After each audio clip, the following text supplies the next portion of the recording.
Саламатсыздар. Биз деген Токмок элинин атынан келдик элек. Бизге шайлоону кайра карап бериңиздер. Бизге шайлоону деген туура эмес чечим чыгарып турсаңар.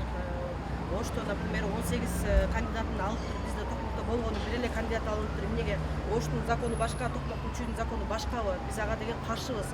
Каршы чыгып келип, постоянно бизди мэрлер деген кыйнашат. Биз муниципальный жерде турабыз, бизди постоянно кыйнашып, бизге салгыла, мындай кылгыла, же болбосо местоңарды алабыз дешет. Биз ага көнгөн жокпуз. Биз качанга чейин ошол эки выборду таза выбор деп күтөбүз. Таза выбор эч качан болбойт бизде.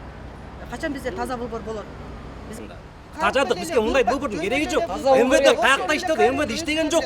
Бизде МВД келсин, иштесин. Ошто кандай иштесин, Токмокко да ошондой иштесин. Бирге карасын, баарын теңчи. Биякта болбойт мындайчы. Закон күчөтөт. Представитель чыксын, ЦК чыксын, биз жолго алабыз. Болбосо кабинетте кирип барабыз азыр, маяка чейинчи.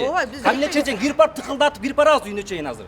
Болбойт мындай. Чыксын маяка, уксун баягы эле нарушение, баягы эле кысып атышат.